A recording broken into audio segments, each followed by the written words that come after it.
Hey gang, Chonky here for another edition of Liberty's Crusade Abridged. So just a little recap of what happened in Chapter 4. We had just gone down to Marsara with Mike Liberty and Lieutenant Swallow, and Mike had stolen a press pass. Well, not stolen, he traded his press pass for another journalist's press pass so that he could leave the little camp that he was confined to. And they went around and spoke to evacuees, not refugees. And as they were getting ready to leave, Lieutenant Swallow had been keeping tabs on a suspicious-looking woman with brilliantly red hair, who ended up being Sarah Kerrigan. And Mike and Kerrigan were talking a little bit, while Kerrigan and Swallow were beefing a little bit. And at the end of the conversation, Kerrigan told Mike, to the answer to your next question, you need to go to Anthem Base. And Mike didn't really understand how she knew what he was thinking. Well, he has ideas, but he doesn't know for certain. And as he was going back to the Jeep to leave the camp with Lieutenant Swallow, he was just really thinking about how interesting of a character Kerrigan is to just know exactly what he wanted to hear. And now he has a mission to go to Anthem Base. So Chapter 5 is duly titled Anthem Base. So I'll start out with the Liberty Manifesto. Nature abhors a vacuum, and human nature hates a lack of information. Where we can't find it, we go looking for it. In some cases, we just invent it. That was the case on the Sara system. Willfully ignorant, we charged into the hinterland looking for answers. Answers that we soon realized we did not want to find. We were stupid to assume that we would be all right. We were stupid to go off half-cocked. We were stupid to go in undergunned. We were stupid to think that we understood what we were getting into. And we were most stupid of all to assume that the Protoss were the first alien race that humanity had met. So it starts out, and Mike and Lieutenant Swallow are in the Jeep, and he has just successfully convinced Lieutenant Swallow to go check out Anthem Base. She is still pretty angry after conversing with Sarah Kerrigan. Remember, at the end of the conversation, her smile was extremely bitter, and he could see veins sticking out of her neck. And the moment Kerrigan left, she immediately hit herself with a stim pack because she was feeling like she was about to go on a psychotic rampage. She was that worked up by Sarah Kerrigan, but also she's a conditioned Confederate Marine, and she just met someone who hates the Confederacy and was openly bad-mouthing them. And so, Swallow's first instinct is to kill this person, but she couldn't because she had to, keep an air of peace around the evacuees. So she just kind of swallowed the emotion and shot herself up with a stim pack, but she's still kind of reeling from that.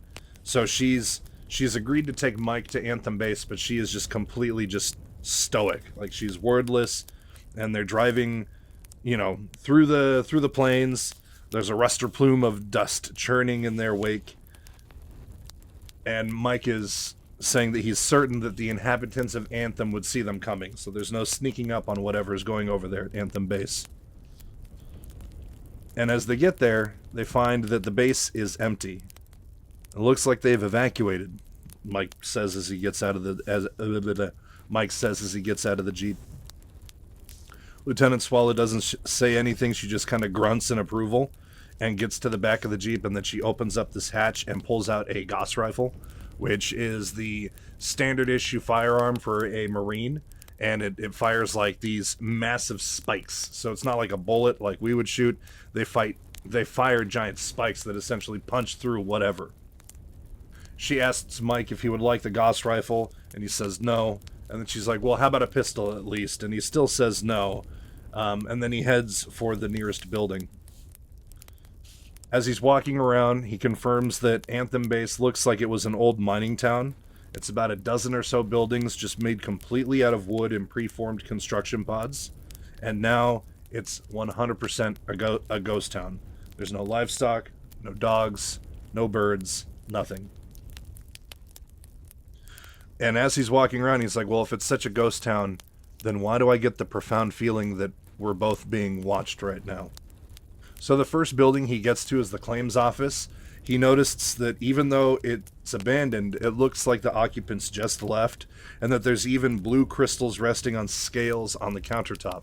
So they were obviously mining minerals, which, are the main resources in Starcraft. As Mike's walking around the claims office checking it out, Swallow kind of lingers in the doorway for a little bit with her gun ready, and they notice that there's like an acrid smell in the air, and she comments that everybody's evacuated, so they should probably do the same, as they're both very much on edge. And Mike's listening to her, but he kind of is walking around. He picks up a coffee pot and notices that the contents inside have been boiled down to a solid sludge, and just it's bad. Like, it's been sitting there for a while, and that the coffee pot is even still on, like it's hot to the touch. Swallow chalks this up to the fact that all of the evacuees were rushed out in a hurry, and even confirms that Mike said that they were upset that they had to evacuate so quickly. So that's what she's accounting for, everything left in such a abandoned state. And then Mike, interjects, and he's like, well, there's still money in the till, because he's now gone behind the counter, opened up the cash register, and found actual money in there. And he says, I can't imagine any assayer leaving his cash behind, or that the Marines not giving him a chance to recover it. This is odd. And then he kind of goes into a back room and disappears for a moment. And Swallow doesn't like that he's sort of left her line of sight, so she calls after him, and he replies by saying that he's found someone's quarters, and that it looks like there was a struggle within. And once again, Swallow just chalks it up to an unwilling evacuee. They probably dragged him off before he had a chance to close up his shop. And so Mike just kind of yeah, probably, and says, let's check the other buildings. You take one side, I'll take the other. Swallow takes a deep breath and agrees, and she says, as you wish, sir, but please just stay in the doorways where I can see you. So Mike goes across the street from the claims office to start checking out the buildings there, and once again, he's reminded that even though it's a ghost town, he feels like he's being watched, and for some reason the hairs on the back of his neck are just bristling. Like, he is uneasy.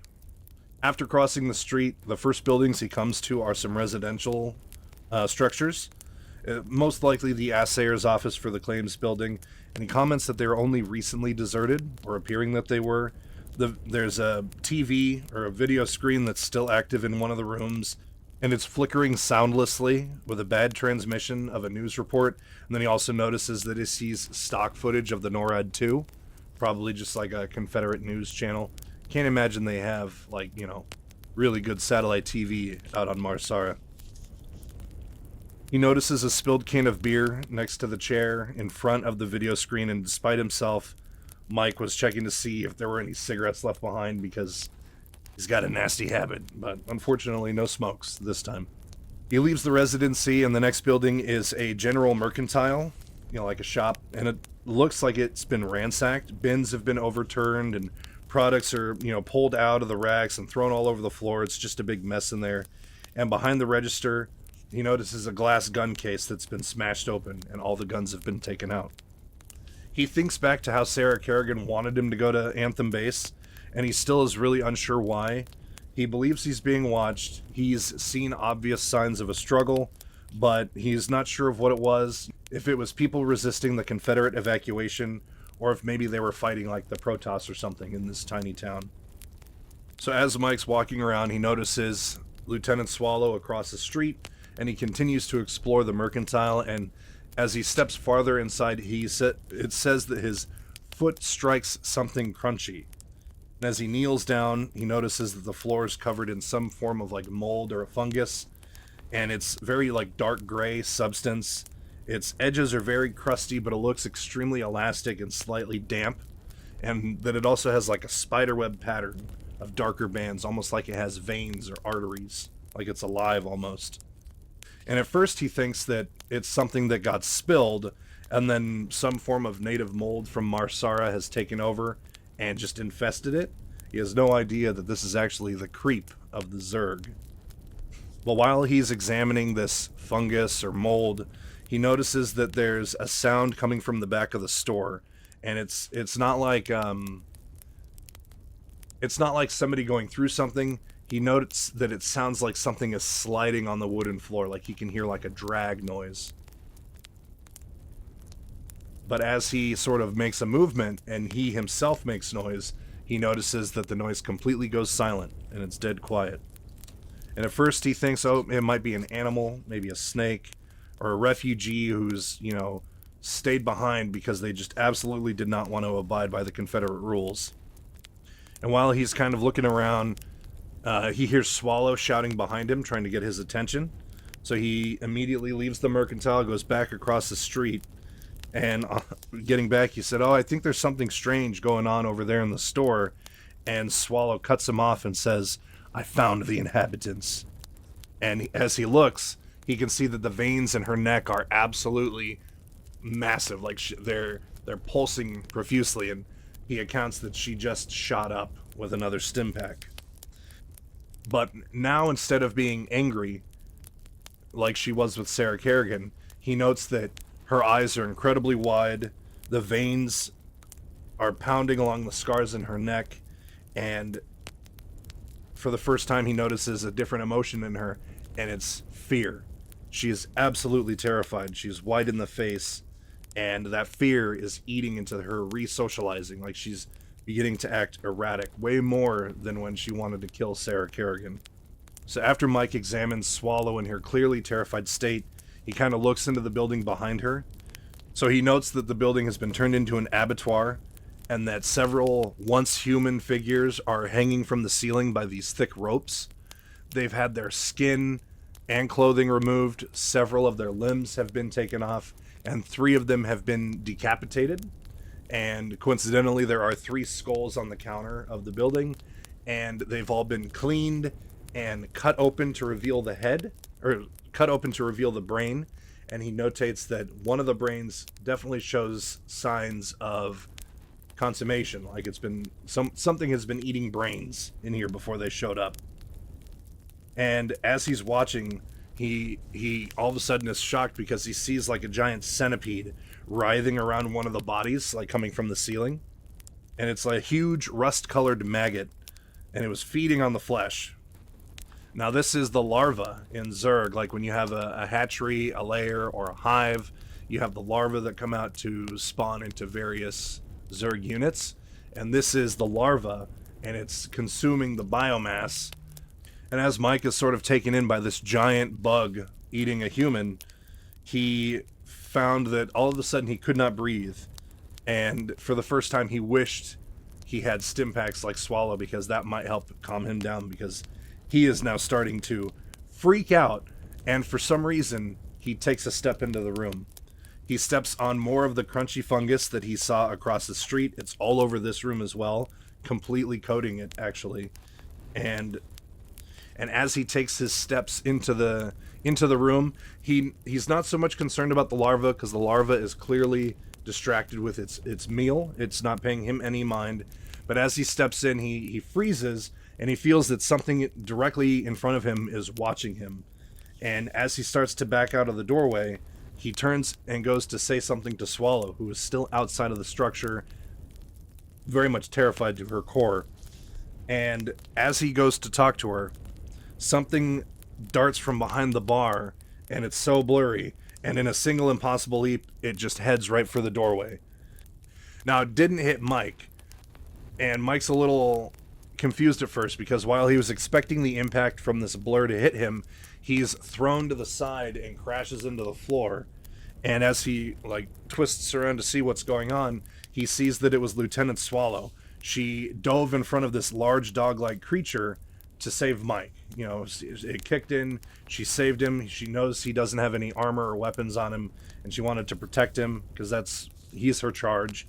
And now that Mike has been thrown to the ground by this drugged up Marine, he notices that she is firing at this large dog-like figure in the streets.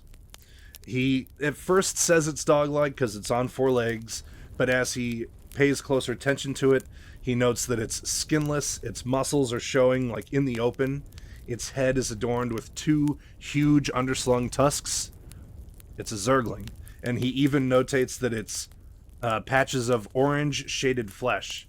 So if it's an orange Zerg We know whose brood it belongs to, which is the Garm brood under command of Zaz, which checks out because Zaz and Cerebrit Arok, no, it was Zaz and the Jormungand brood, I believe, who were the two main Zerg broods that started the attack on the Caprulu sector.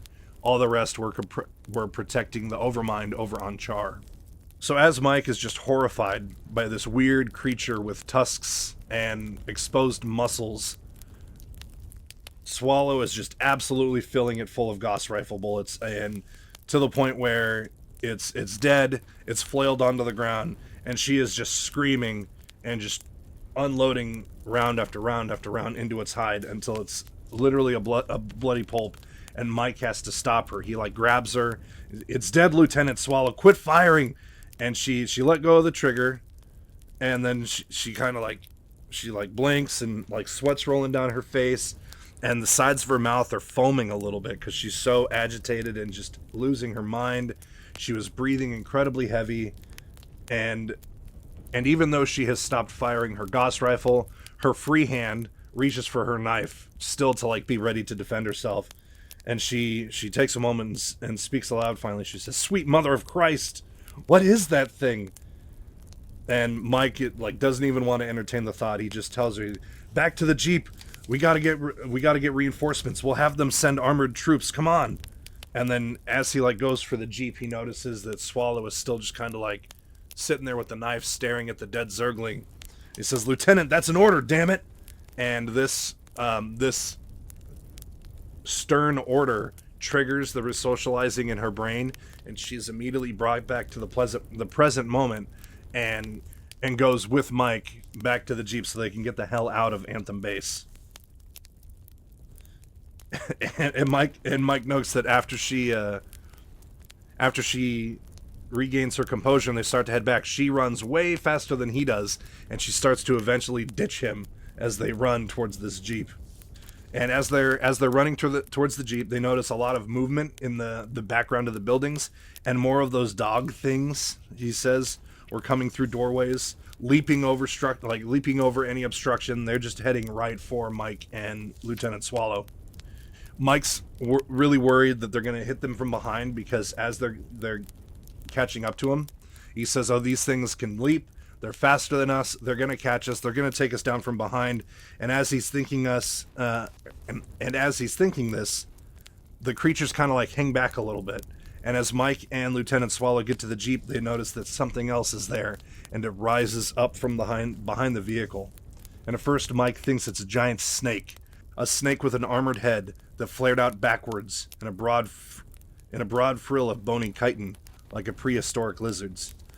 It was a snake with two arms jutting from its body, and arms that ended in giant, wicked-looking scythes. We know this to be the Hydralisk. And as Mike is just completely awestruck by this monstrosity in front of him, the Hydralisk takes its scythes and pins the Jeep to the road and just sort of hisses. He says it's almost like a hiss of victory as it, is staring down Mike and Swallow. And Swallow curses, saying, "They've got us surrounded." And then Mike grabs her by the sleeve and says, "The claims office, it only has one entrance. We gotta make for it." And they immediately bolt to the claims office, which was the closest building to the Jeep when they first got to Anthem Base. So as they get to the claims office, Mike pushes through the doorway and looks around to see if there's just anything he can defend himself with. He does find a gun case behind the bar, and unlike the Mercantile, this one has not been broken. He finds it has a primitive-looking double-barrel shotgun, so he breaks the glass, checks it out, and finds that it does have 2 rounds chambered inside. The moment he has this shotgun and is ready to fight, he looks over in the doorway and sees Lieutenant Swallow is posted up with her gun, just firing rounds into the Zerglings as they're slowly creeping towards the claim office. And she is screaming bloody murder this whole time. She's hopped up on stim, she's foaming at the mouth, her veins are bulging, she's losing her mind, but it appears to be pretty effective because Mike notes that there's at least half a dozen bodies in the street, all of them Zerglings. But as Mike's looking at these bodies, he notices that the giant snake thing has now disappeared, but the Jeep was just a crumpled husk. Like, as they were running away, it did a little bit more damage, and then it just vanished into thin air. And as Lieutenant Swallow is shooting at these Zerglings, she asks Mike if he thinks that these are the things that killed Chowsara, like if they're the Protoss. And Mike is just kind of like, he shakes his head. And while they had only seen the Protoss ships in space, he thinks that these don't really fit the MO of the aliens that would have that sort of technology. You know, the ships were gold and silver and seemed to be made of like lightning and almost like an elemental power, whereas these things are just blood and muscle and madness, completely opposite. And it even hurts Mike to just look at them. He's absolutely shitting his pants. Then Swallow realizes that the Hydralisk is missing. She says, "Oh Christ, where's the big one?" And Mike just doesn't answer or give an opinion. He just says, "We have to get out of here before they regroup." And Swallow, finally, like, turning away from the doorway, asks where they should go. And Swallow, turning away from the doorway, kind of grabs him and panically asks where they need to go. The Jeep is broken. They just got to the claims office. They're trapped. And then Mike says, "Well, we have to leave before they regroup." And Swallow snaps and just says, "They're animals. You shoot a few of them and the rest will run." Clearly she doesn't know what the Zerg are. None of them do, as they operate on a hive mind. But she's hoping that by her killing a few, the rest will scatter. But Mike makes a good point. He says, "I don't think they're just merely animals. Animals don't hang up their kills. They don't take trophies." And then Swallow kind of gets like this really big look of dread. And she has like a strangled cry as she is barely able to like mutter out the words, "No, please don't say that." And then, Mike is like, "Emily, don't say that. Don't say that they're intelligent. Because if they are, they know we're trapped. And they know they can take us whenever they want to. Damn it, we're..." And she goes to say the F word. It says, "Damn it, we're..." and then F-U hyphen. And right as she's about to drop the F-bomb, it says, she took another step backward, and the floorboards gave way beneath her.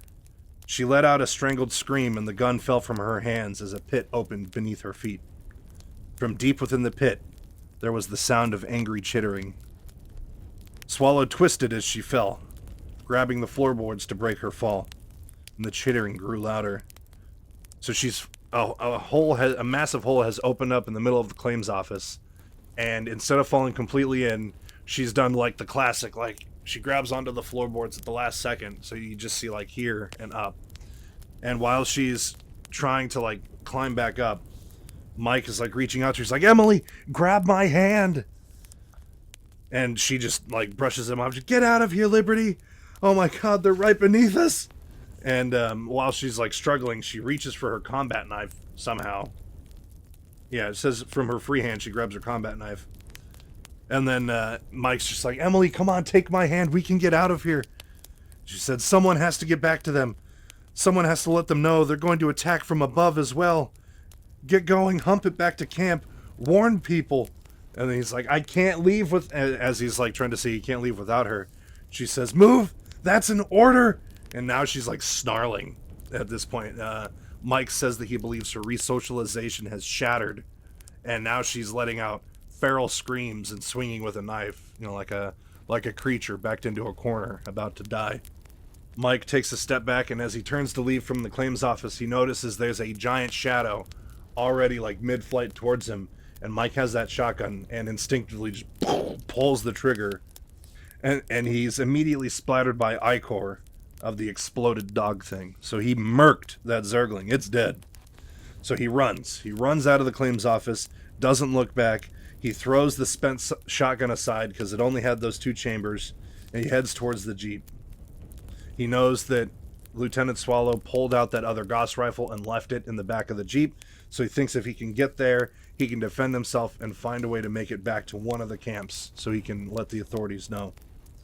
As he's just about to get to the Jeep, the ground erupts beneath him. Or, well, not beneath him, but like right in front of it, between him and the Jeep, the ground just explodes.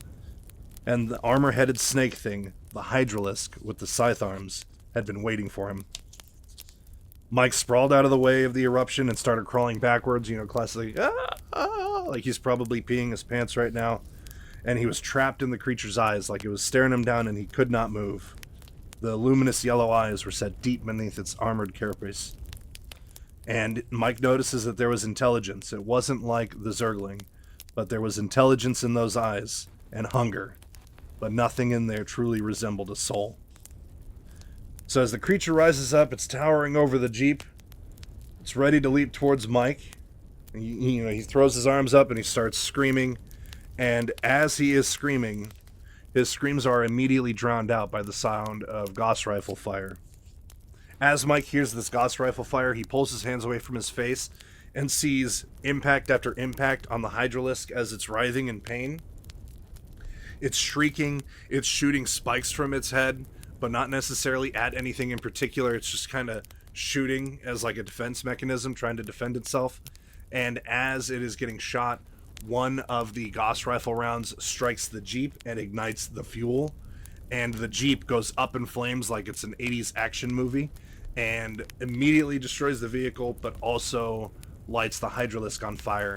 And after being shot several times and now being lit aflame, the Hydralisk sort of falls down dead. It's gone. So as Mike is kind of like in shock, he spins around because he thinks he hears a noise and he's not sure if more Zerglings are coming. And he notices behind him there's a large human figure blocking the sun. And they're very broad-shouldered, packing a heavy slug... And they're very broad-shouldered. Oh my god.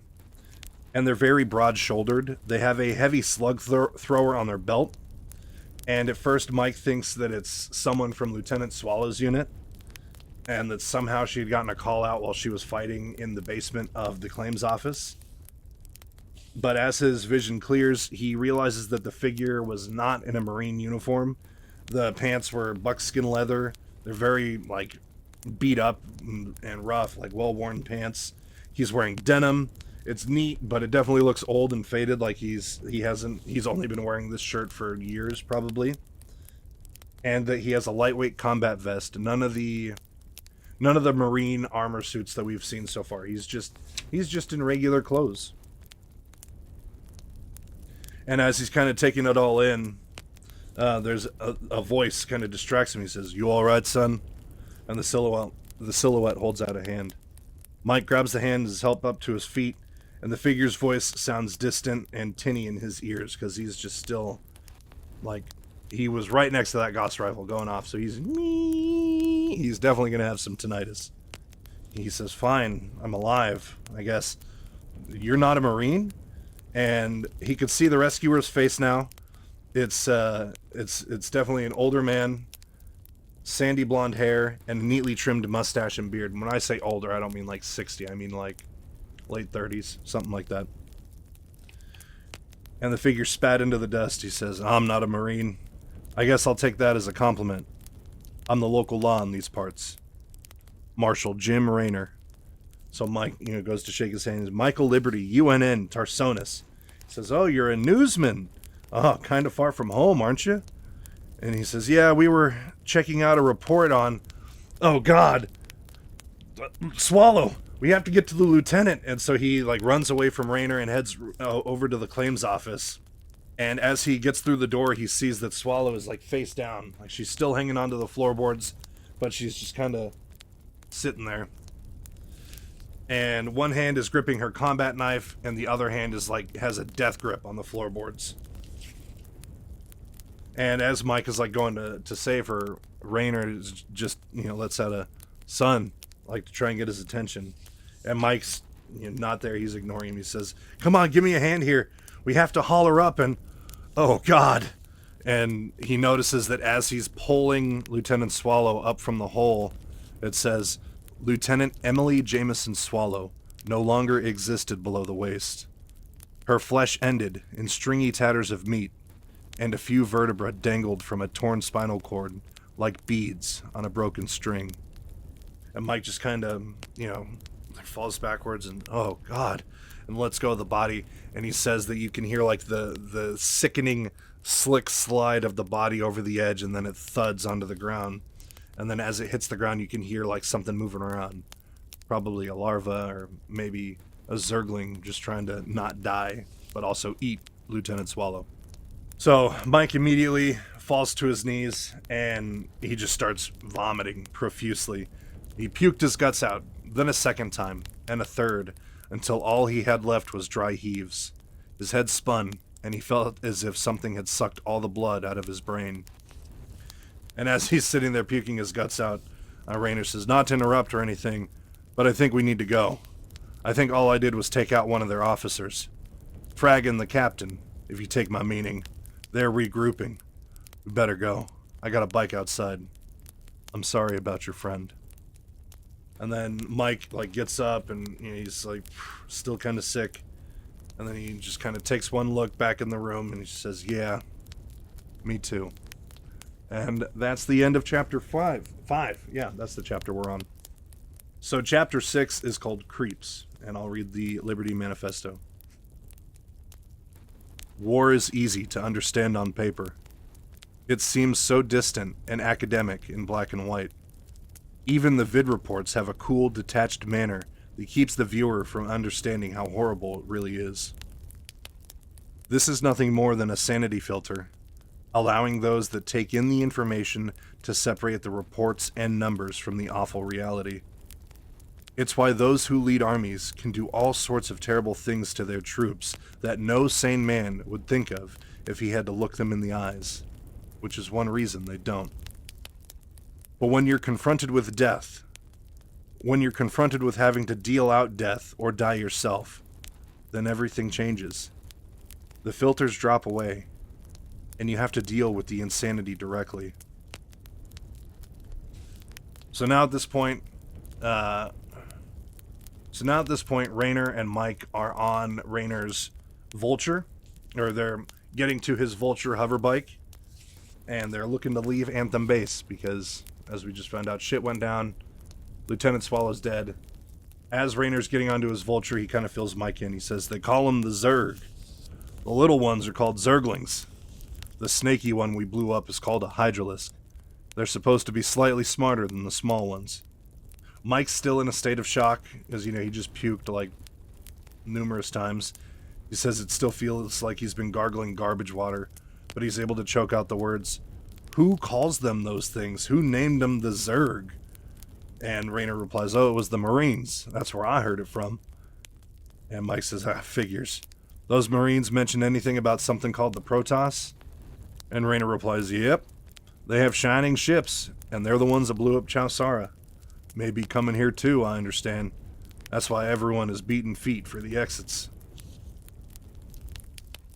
Mike says, "Do you think they're one and the same?" And Raynor replies, "I don't know. What do you think?" And so Mike recounts, he says, "I saw their ships over Chowsara. I'd be surprised to discover that these things were at the helm. Maybe they're allies? Maybe slaves?"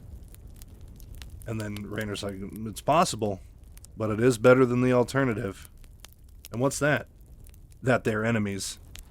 That would be much worse for anybody caught between them. So, as they're saying this, they're now on the Vulture cycle. Raynor's, turned on the vehicle, and as they're circling around Anthem Base, it says Mike's recording the devastation, so he still has his camera out. And as he's recording the devastation, Raynor's just firing fragmentation grenades from the Vulture, because remember, they shoot grenades. And so he's just burning every single structure down. He's just bombing everything. And after they level Anthem Base, they start off in a direction. And Raynor says that they're headed for a place called Backwater Station, which, for those of you who don't remember, that is the second mission in the Terran campaign. So now we have crossed into the campaign events, directly. Mike motions behind him. Yeah, I just imagine he's sitting behind Raynor, holding him, just trying to stay safe. He's like, "There's a refugee camp about 3 clicks back that way. Aren't you headed that way?" "Nope. There was a report of trouble up at Backwater, and we want to investigate it." "There's no mention of a refugee camp at all in your report?" And then Raynor says, "No, of course not. It does seem like the Confederacy wants to have most of the planetary population running around like chickens with their full heads cut off." And Mike kind of chuckles to himself. He's like, "Somebody else said that to me just before we came here."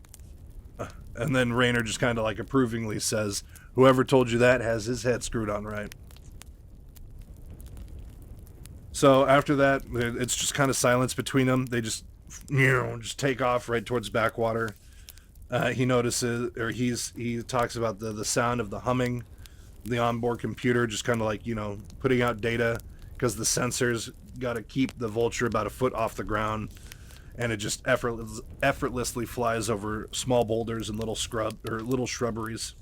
And Mike is just thinking about how defenseless he is, and he's like, I gotta get one of these Vulture bikes. I need a decent set of battle armor. I need guns. And he's like, because he thinks about how Lieutenant Swallow wasn't wearing any armor when she was attacked, and how he might be able to survive if he had a nice suit of marine armor. So within about an hour of riding, they catch up with the refugees, and the marshal was right. He says that this particular gathering had been the local government types, like it was. They are colonial marines from the local magistrate, who's us, the player. And as they kind of get there, he notices that all the troops are just kind of like sitting there, like they're waiting for an order. And so Raynor asks one of them what's going on, and one of the Marines replies, "Something ahead we hadn't counted on. Looks like an old command post." And Raynor asks, "Is it one of ours?" And then the Marine says, "Well, kinda. It wasn't on any maps of the area. We sent the rest of the scout unit up ahead to check it out." And as Raynor gets down, he's like, "Oh, Mike, come on. Like, you want off?" And like, "Do you want off the bike?" And Mike just says, "Off the planet, yeah. But as long as I have to be here, I want to take a look. It's my job. It's my duty." And then he thinks back to Anthem Base and how it was just absolutely destroyed. And how now he doesn't trust the sight of a regular building on Mars. So as they approach the structure, they can see from afar that it's a command center. And Mike says that he knew what to expect from a command post. They're normally ubiquitous, even on Tarsonis. It's very much a half dome. It's full of sensory equipment and little computers with small automatic factories, and they can craft like construction vehicles, and they're just like a main brain, as we know, like you that's the center of your base, is the command center. And then he notes that the buildings were so invaluable that a brilliant developer for some reason decided to put jump jets on the bottom of the structure, because remember, some Terran structures can lift off and move. And he's like, "Yeah, it's brilliant, but if you want to move them, you have to make sure nothing is running, otherwise it'll break." But as they get closer, he says that this command center is different. It seems like it's been a little bit smashed on one side, not like it had something fall onto it or that it was shot by something, but rather that it's like shrunken from within, like an apple that's been left out in the sun too long. And he also notes that along the side of it, there's a lot of like briars and tangles that have kind of just started to grow up and consume the structure. And Raynor breaks the silence by saying, "Oh, I never saw anything like that before. All overgrown and such. For it to look that bad, it would have to have been here before the colony was settled." And then Mike immediately like points at the bottom of the structure, says, "Look there, the ground. It's got that creeping gray stuff around it. We found it in Anthem before the Zerg attacked." And Raynor's like, "Do you think it's connected?" And Mike just, "Oh yeah, without a doubt." And then Raynor's, "Oh, good enough for me." And, grabs his weapon, flips over the comm mic on his bike. "All right, boys, this building's been infested with Zerg. Let them have it." And Mike pulls up his camera to record just in time for the building to just get lit up. And Mike pulls up his camera to record what's going on, and right before he starts, he's like, he says, "Tell them to look out for the Zerglings. They like to burrow."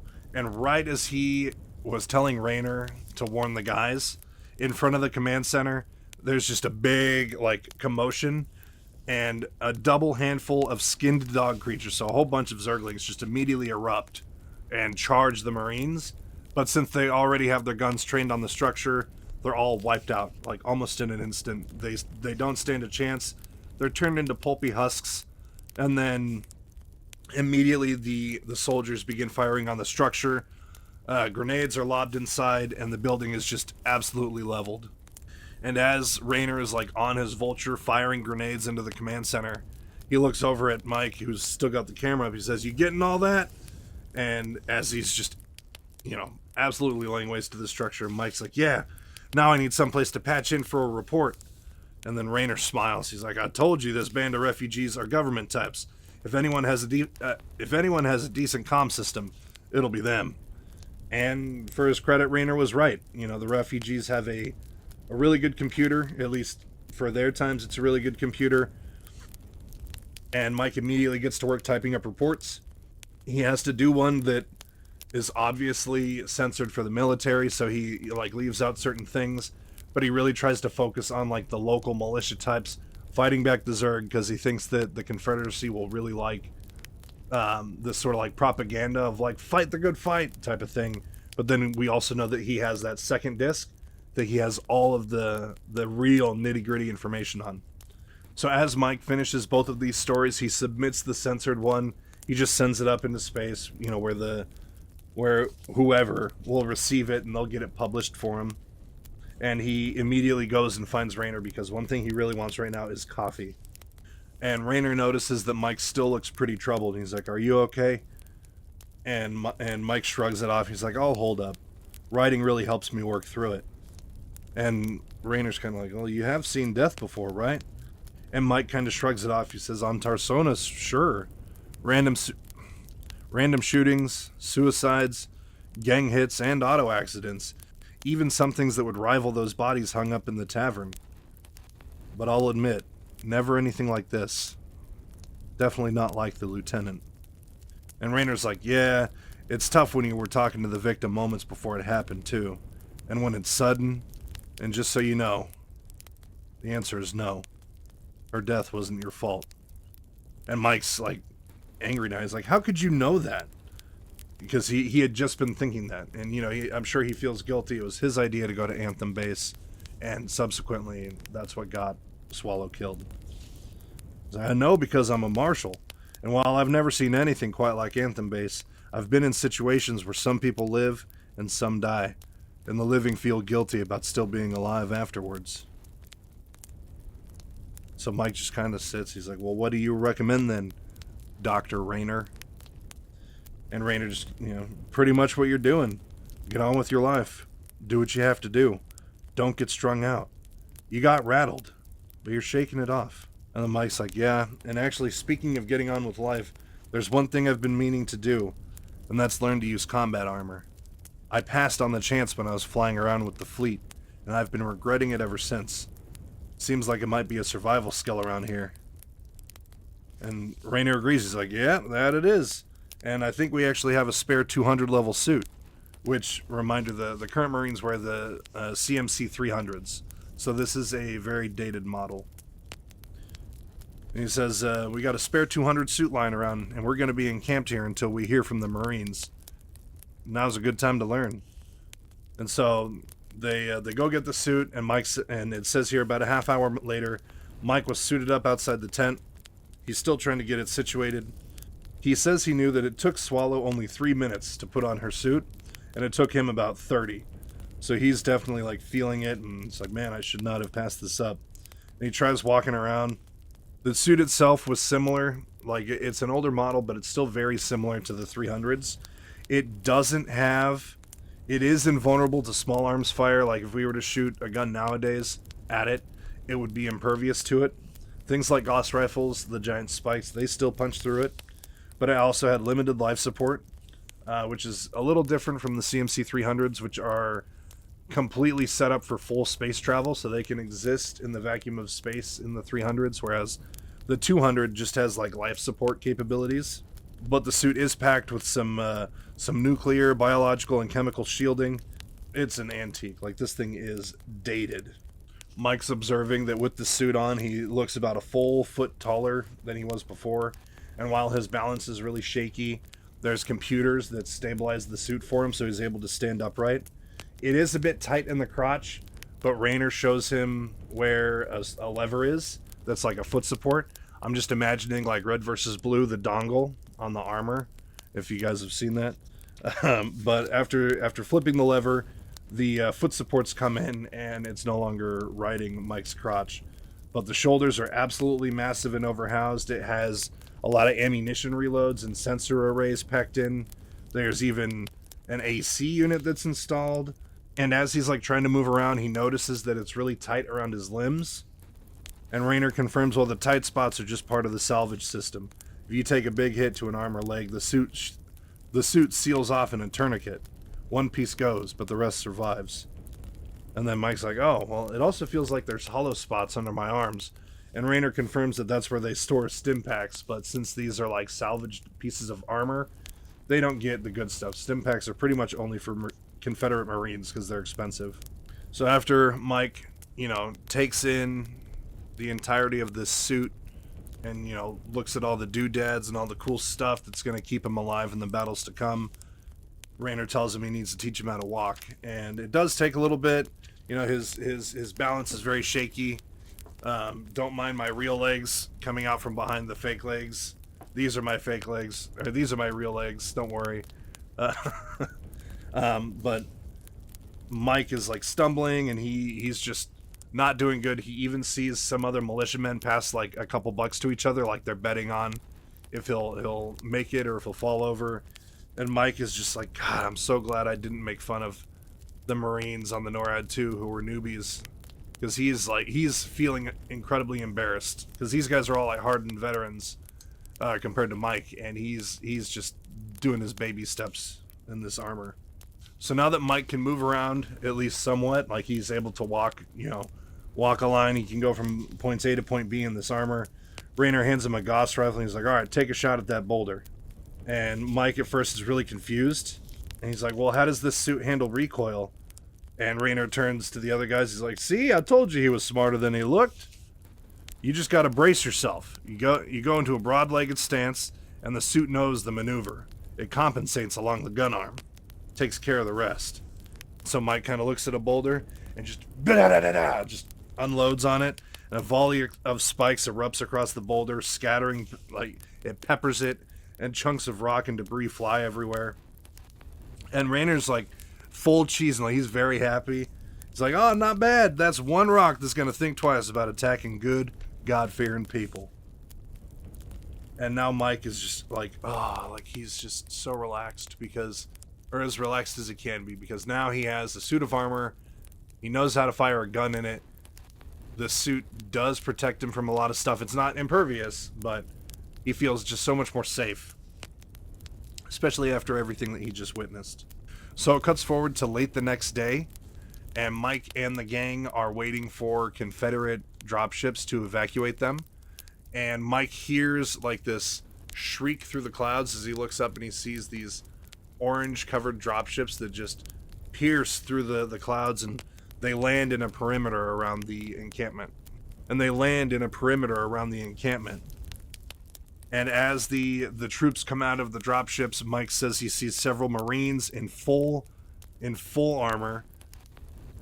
Mike says that he sees several Marines decked out in armor. There's also several fire bats with their plasma-based flamethrowers, and a lone Goliath, like, at the head ship that comes out.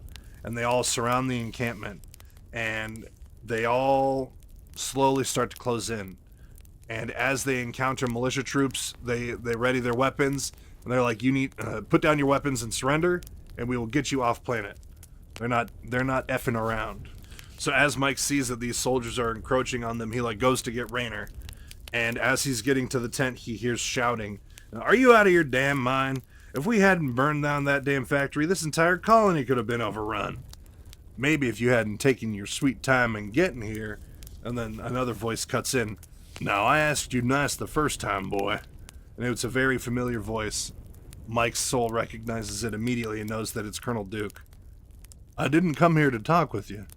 Now throw down them weapons." And then Raynor does the classic line, "I guess you wouldn't be a Confederate if you weren't a complete pain in the ass." And then he cuts the feed. And then as he cuts the feed, he looks over at Mike and he's like, "Oh, typical Confederate thinking. We do their jobs for them, so naturally they're peeved at the competition." And as he says this, a couple Marines in full kit appear in the doorway, and they say, "Marshal James Raynor, we have a warrant for your arrest for treasonous activities." And as they go to continue on, yeah, I got the love note from your colonel." And he gives himself up. And then as they're arresting Raynor, the Marines talk to him and they say, "There was also a Michael Liberty of the UNN present at the time of the assault on the command post." And because they're asking about him. And Raynor said, "Well, and as he goes to look over at Mike interrupts real quick. He said, "He's gone. My name's Rourke. I'm local press. Mickey booked out yesterday after filing his report. And so he takes the ID badge and scans it, and the Marine's like, well, okay. Mr. Rourke, you are as of this moment in a restricted area. You must leave at once. And Rayner's just kind of like dumbfounded. He's like, what the hell? And Mike's like, oh yeah, don't worry. Okay, you got it, sir. I'm gone. And then as he's like leaving the tent, the Marine like catches him. He's like, and I must remind you that under martial law, anything you report of this will be reviewed by military censors. Any treasonous writings will be reported, and the writer will be punished to the full extent of the law. And Mike's like, right you are, sir, sir or dude. And he's stammering, trying to get out of there. And then as he's leaving, Rayner shouts after him, hey, Rourke, you'd better take my bike. And then he throws him his keys. It doesn't look like I'm going to be needing it for a while. And as he like grabs the keys, he's like, sure thing, you got it, boss. It's like, and if you see that Liberty, Jasper, tell him I expect him to do something about this mess, you hear? And then Mike gives a stern, loud and clear, man, loud and clear. And then goes to get on the Vulture to get out of there. So since Mike was allowed to leave because the Marines were only there to really arrest Rayner and the militia, he just takes off. It says he can't relax for at least 5 clicks because he's so tense, because he just left Rayner, who, seemingly a nice guy, saved his life, and seems like a good leader of his men. He just left them there in the hands of Colonel Duke. But Mike's, he consoles himself in the fact that, well, at least Rayner and his men won't be on the planet. They'll be up in like an orbital prison ship, so that'll give them some protection from the Zerg and the Protoss, because they're going to go for the planet. They're not just going to go for a ship in orbit. And Mike immediately starts thinking of his next plan. He wants to get off planet immediately. And then he'll probably head back to Handy Anderson, the sex move, sort out the details of it, and hopefully move on. But he starts to feel guilty because he was leaving Rayner to rot in like a Marine prison. And Rayner is an shucks good old boy type guy. Like he's the kind that would thrive on a fringe world. And he's not a bad sort. And like I said, he saved Mike's life. And as he's reminiscing about, something he can do to save Rayner, he starts thinking about Lieutenant Swallow and how he failed her. Even though Rayner said it's not his fault, he's just like, God, I failed her. And fail is such an ugly word. And as he gets close to the city, because he's just been driving, and he starts getting to a city, and as he gets there, he notices that it's been completely evacuated. There wasn't even a cordon at the main entrance. Like all of the the evacuees, all the Confederate Marines, everybody's gone. Like this place is a ghost town. And as he's looking around, he feels a whoomp, and the Vulture gets rocked beneath him. And as he looks behind him, he sees that there's a second Vulture that's now like on his ass and is nudging the bumper. And he sees that the pilot is the driver's like pointing to their ear, which is, a sign for, you got to turn on your radio, idiot. And as the moment he flicks on the comlink, he hears a familiar voice, and it's Sarah Kerrigan saying, follow me. And Mike's, are you trying to get me killed? And she replies, well, that's a stupid question, considering you're already dead. And Mike's like sputters for you. What do you mean? And she's like, well, a report went out an hour ago. Said that some terrorists in stolen firebat armor strafed a bus full of reporters. They identified the victims by their badges. Congrats. You got top billings in the obituary. And Mike just kind of like sinks back into the driver's seat. He's like, oh God. And he feels like a weight in his chest because Rourke had his press badge. And now he thinks that it's the construction scandal. Like the thing that got him put on the NORAD 2's detail in the first place. He thinks that, some assassin from them showed up and went to murder Mike. And as Mike is thinking all this stuff, Kerrigan can read his mind, and she laughs and tells him over the radio, this is no building supplies scandal back on Tarsonis, Newshound. Somebody here wanted you dead. You know too much, Mr. Liberty. And then, Mike's like, well, what do you mean? She said, well, I mean that your report from the field brought the house down on the local forces. The fact that they're fighting the Zerg and the Marines aren't is painfully obvious. So Duke had the local troops arrested and shipped off planet. He wants the place defenseless. Isn't it obvious? If you really want to help the locals, follow me. And then Mike's like, well, if I refuse, because of course he has to be a sassy bitch, she says, I'll run you off the road and drag you off. Jeez, you drive like someone's grandmother. And then, you know, with that final burn, Kerrigan pulls the Vulture ahead and they take like a quick left. They get to a district in the city where it's just full of warehouses that are now empty. And Kerrigan slips into one of the bay doors and Mike follows her inside and they shut the door. And Mike says, bumping me like that was pretty dangerous. You must think yourself a pretty good driver. And then Kerrigan, you know, very sure of herself, says, I am. I'm also very good with knives. And guns, too. Did you steal that? And she's like pointing at the Vulture. Says, no, I got it from a friend. But your friend is hard on his equipment. This is a safe house. There's one more thing before we go on. And before Mike could answer, she like reaches her hand out and grabs Rourke's ID tags and like throws them on the ground and just boom, just vaporizes them with her gun. She says, we think the press tags can be traced. That would explain why bad things happened to the guy with your original tags.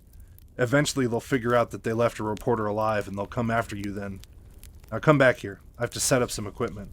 And as she starts like setting something up, Mike is just kind of like, She says, look, you know you can't trust Duke's forces right now. So will you just listen to my side at least? As she's like bent over plugging some stuff in. And then Mike recognizes the equipment. He's like, that's a full hollow setup. She's like, yep, state of the art. My commander has been fortunate enough to get the best. The best indeed, if he can afford to keep his own telepaths. And then Kerrigan like freezes for a second. Because she realizes that she's been outed.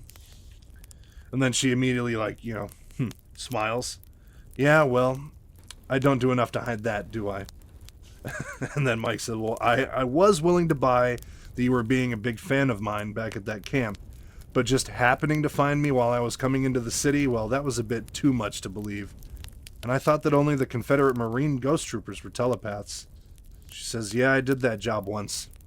I got tired of it and I left. And he said, and then Mike kind of, like, well, I don't need to be a telepath to know that there's more to the story than that. It's not a job you retire from. I also thought that telepaths had inhibitors on them to protect us normal folk.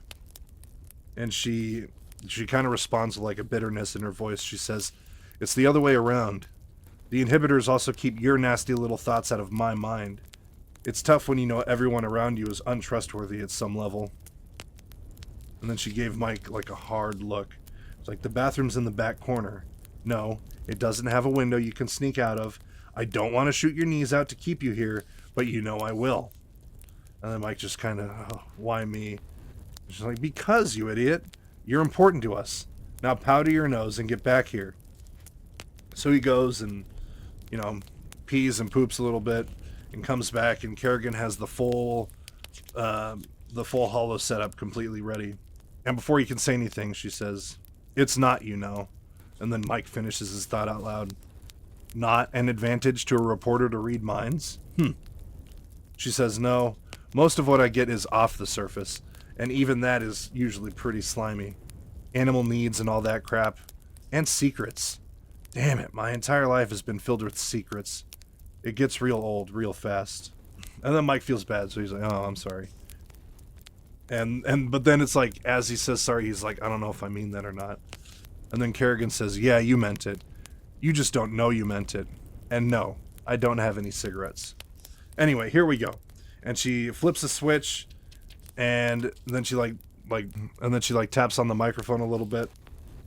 And as it kicks on, he sees like this humanoid aura pop up, and there's the light turns into a massive, broad-shouldered man in a bit of a military uniform, but not Confederate. He's got a huge mustache and a prominent chin. He's got black hair with gray stripes. And then all of a sudden, Mike recognized him at once from dozens of wanted posters across the Confederacy. And he hears a voice coming from the glowing figure. Mr. Liberty, I am so glad you could join us. I am Arcturus Minsk, leader of the Sons of Korhal. I would like to ask you to join us. And that was Chapter 6. Thank you guys so much for watching. Today, as I'm recording this, is December 20th. I don't know if I'll have another episode out before Christmas, so in case I don't see you guys, Merry Christmas, Happy Holidays. Thank you so much for watching, and I'll see you next time.